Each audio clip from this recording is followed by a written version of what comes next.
everyone. I just wanted to get on here and tell you a little bit about me. Love for DNA and research and documentation and things that I just enjoy doing. Um, so I found that I have a skill set. While I enjoy researching, and DNA is a special interest of mine. It is something I studied in college, but it wasn't my major. My major was health systems management, but there was a lot of biology, a lot of law classes. I'm still in healthcare today, so I am around medical terms all the time.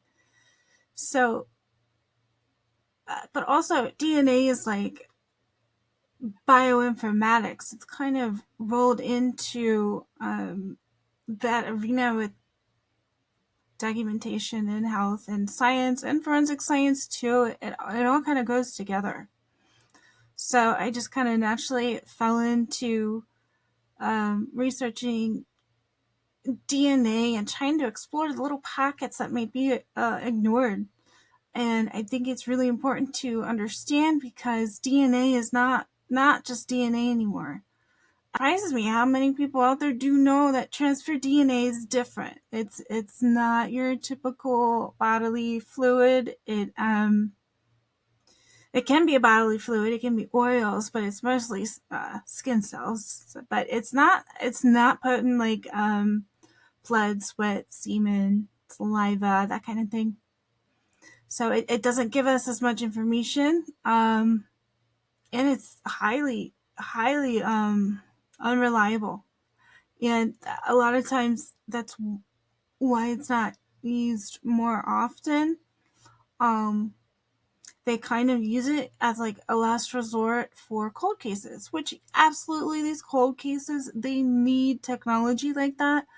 Because what else is there? But I think that this transfer DNA should be limited to exonerations and cold cases and not for conviction. It's just too unreliable.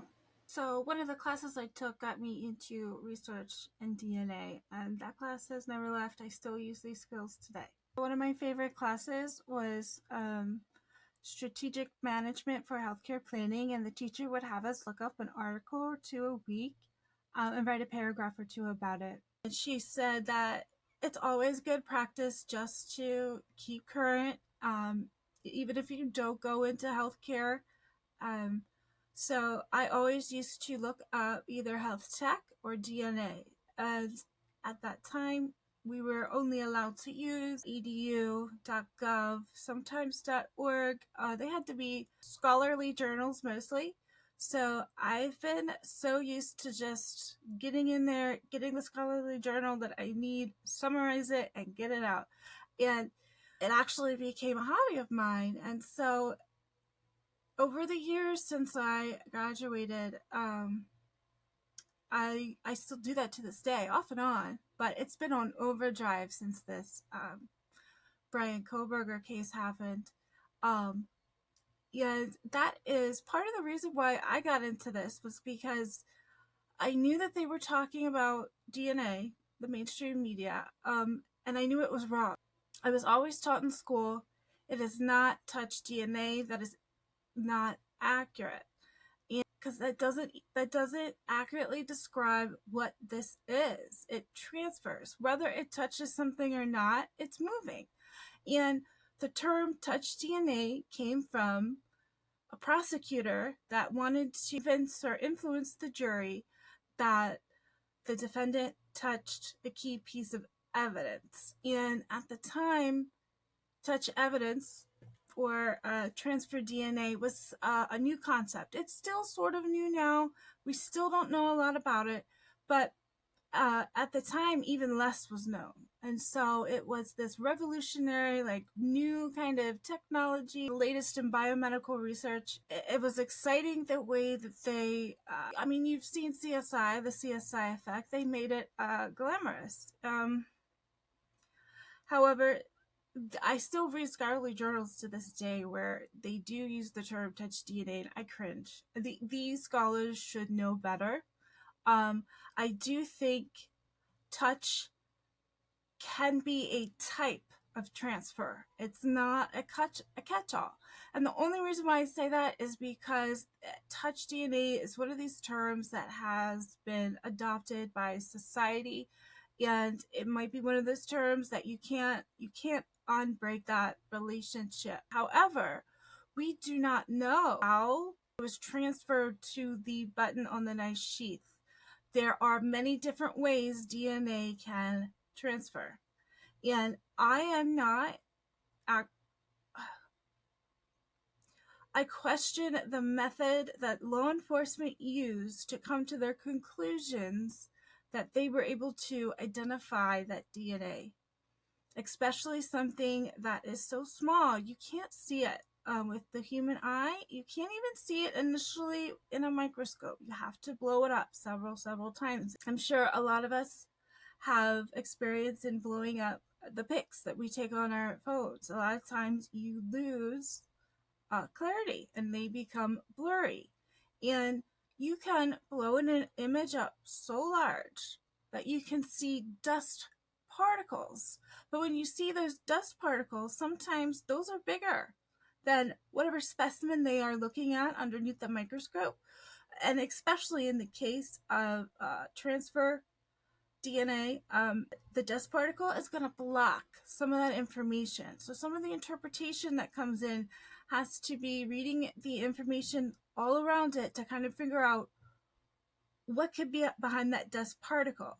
And stoic effect, where alleles drop in and out. And anytime you're dealing with something so small, so fragile, something typically that's not very accurate, when you have things dropping out of it, whether I'm clear or anybody's clear exactly what stoic effects are, something's dropping off of it. There is information that is moving as you were looking at this specimen. And when that happens,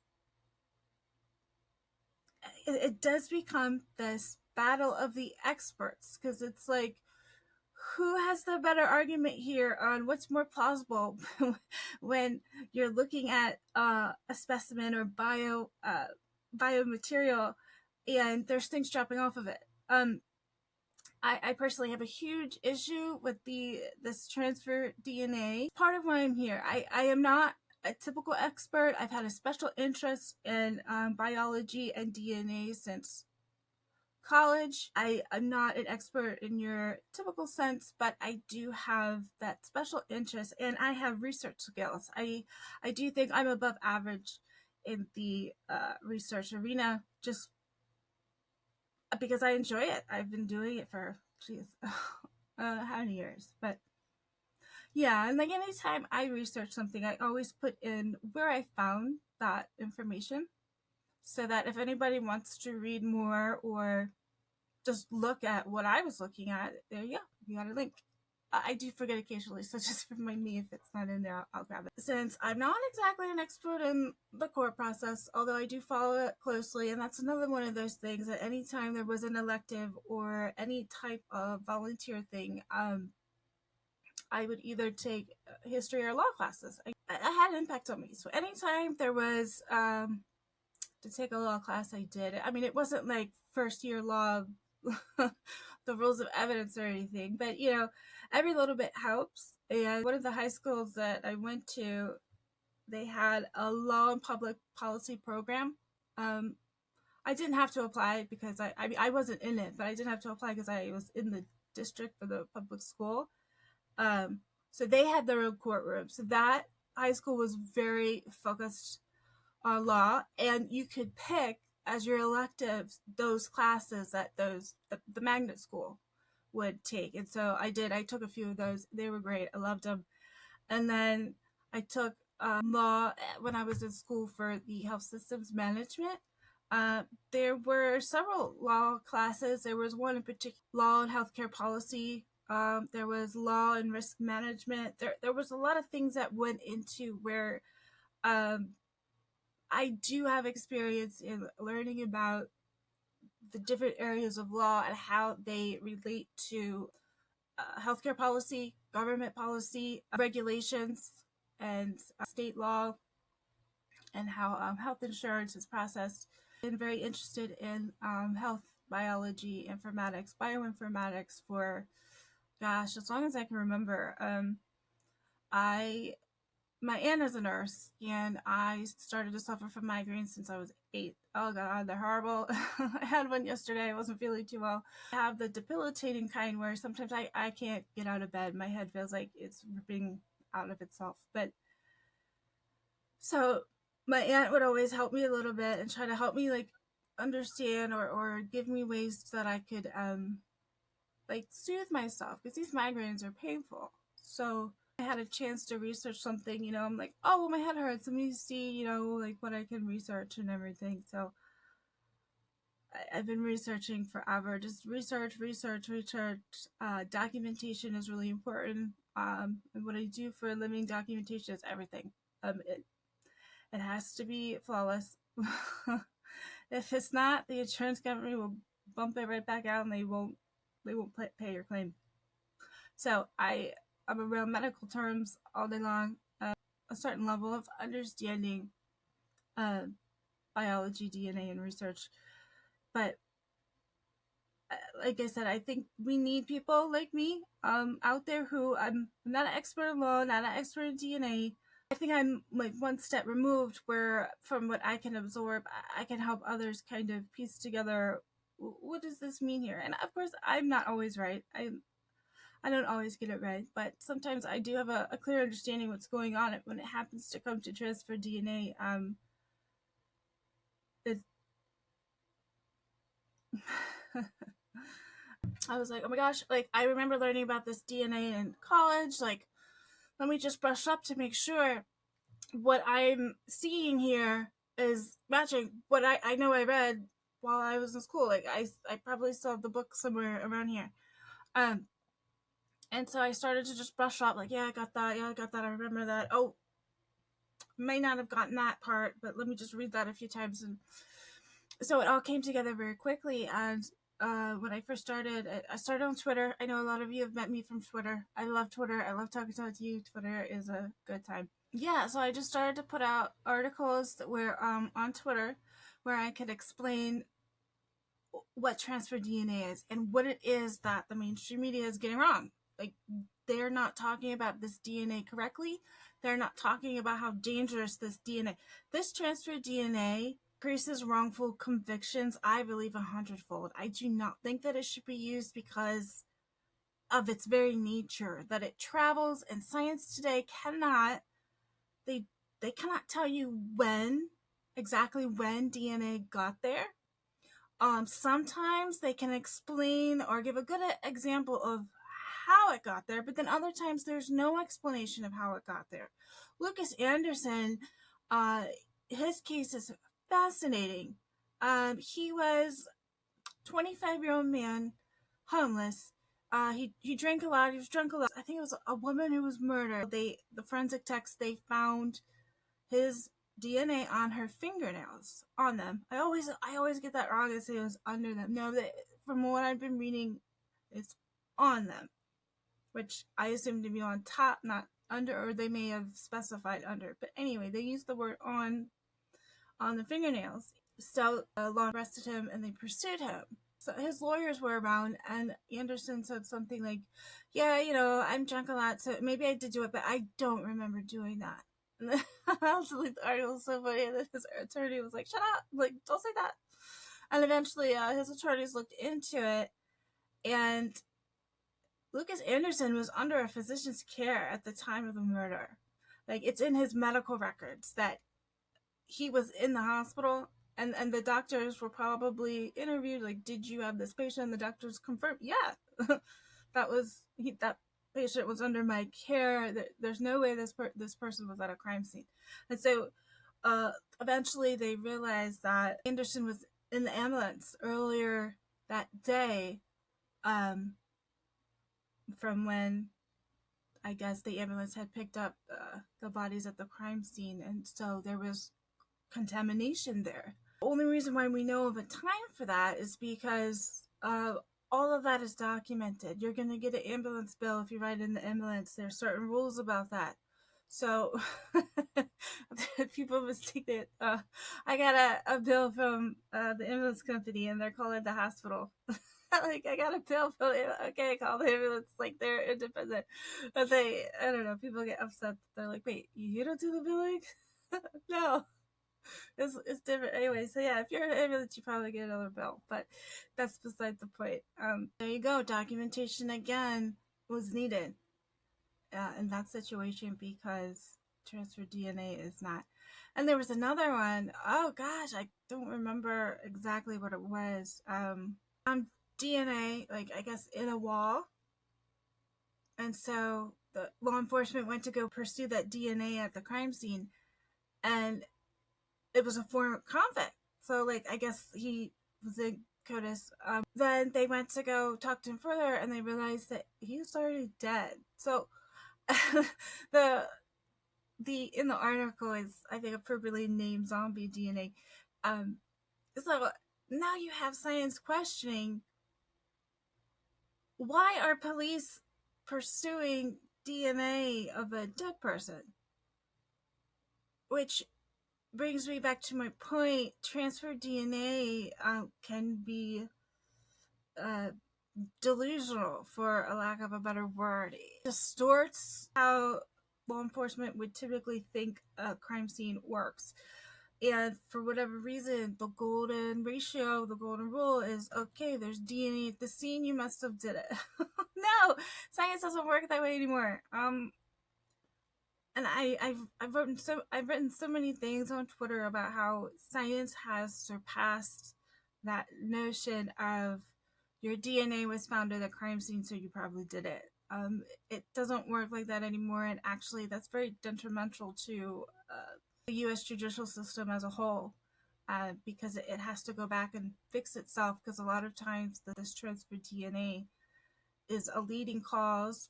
Faulty forensics is a leading cause of wrongful conviction. Learning about transfer DNA has been on overdrive since this Brian Kohberger case, because I brushed up on the things that I had learned in college, and then I expanded out to understand even more about this space. Oh my gosh, Sarah D. Irish, one of my friends on Twitter, sent me. I've been waiting so long for an article like this. I'll have to link it. Where did I? So I've written about NIST, NIST, National Institute of Standards and Technology.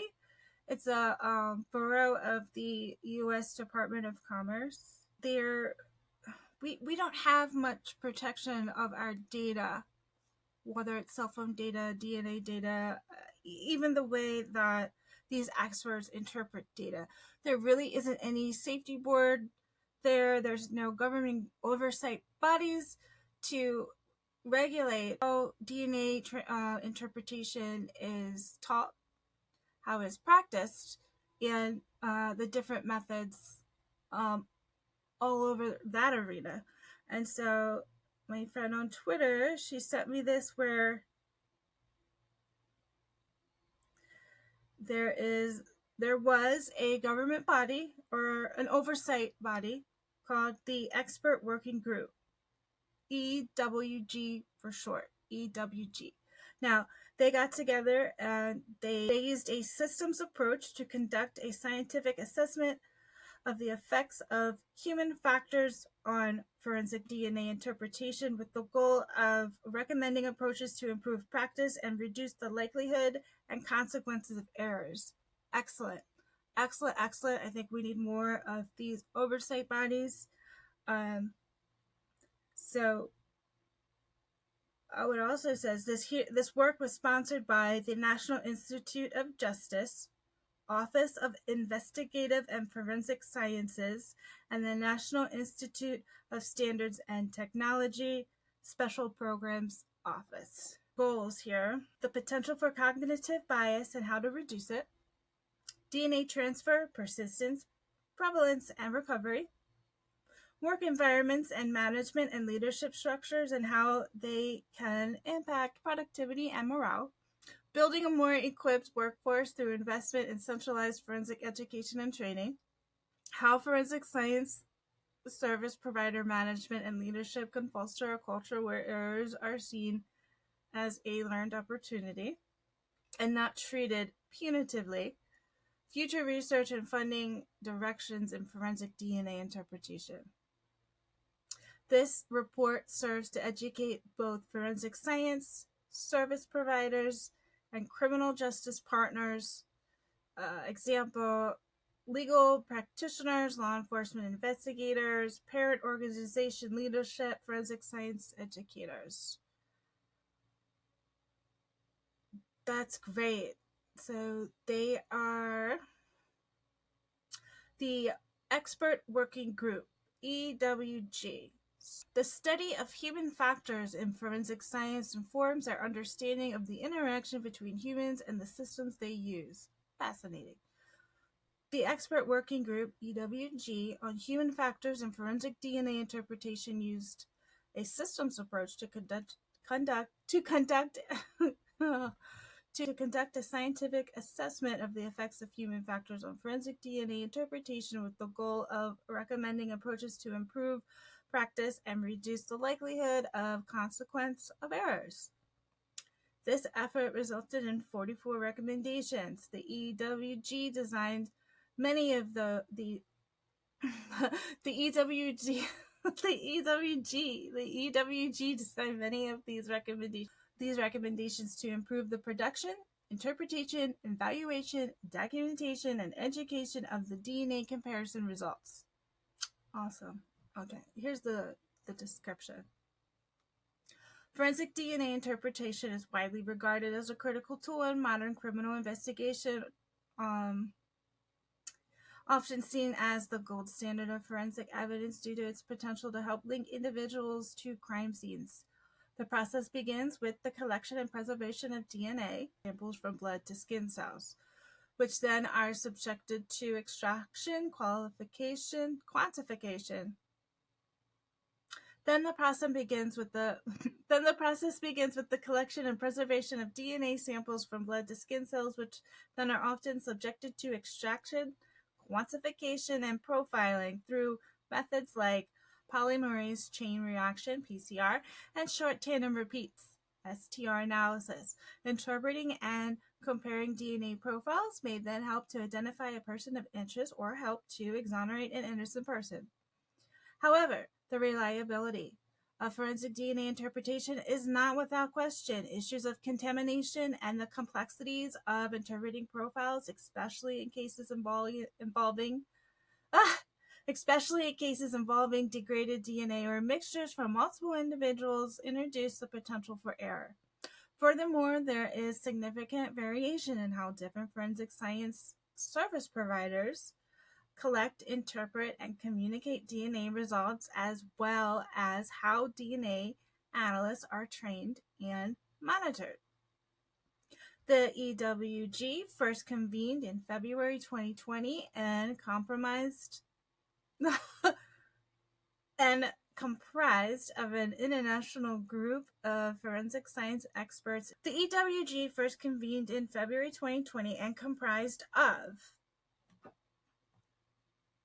an international group of forensic experts in DNA interpretation, working as sole practitioners or forensic science service providers, academics in forensic science and law, statisticians, organizations, and standards developing organizations. The EWG was charged with examining human factors as they relate to current policies, procedures, and practices within the field of forensic DNA interpretation. Furthermore, it was to develop practices based on scientifically sound research to reduce the likelihood of errors in forensic DNA interpretation and publish its findings in a report. And this final report covers a variety of topics and includes discussion and recommendations on. And we read that earlier. So, excellent. Jeez, I love when people send me DNA articles. I also have another friend on Twitter who sends me DNA articles. I love it. We met on there talking about DNA, which is so great because I get to meet people all over the world, and it just it amazes me the things that people pick up, because I don't pick up everything, and the things that other people pick up, I can learn quickly. And I love that. I haven't heard that. And I also wanted to say, that reminds me, that government body, the EWG, when it comes to IGG, I read that the state of Maryland, which is where that attorney Stephen Mercer is from and where he works, and he helped develop the standards and the laws when using and presenting IGG in court. And he was speaking at one of the hearings for Brian Kohberger. And I was reading that I think yearly there's a review that goes over, I guess, the cases that had used IGG, that goes over the policies, the outcomes, what happened. And there's 11 bodies that goes through. So not only is there, I think it's annual, or, however the frequency is, there's 11 bodies that go through and analyze that information. So there's a lot of eyes on that. And this IGG situation in Moscow from MPD, no, I'm not sure why MPD. It feels like they're trying to skirt around documentation. Well, how are you going to show you came to your conclusions if you don't say, here, look, this is what I did with the IGG. I was following along here, and let me lay it out for you so that I can show you exactly what I mean. But they don't. I'm not confident in what they're saying, because they're just saying it, and then they get. Anyway, more on that later. Thanks for watching.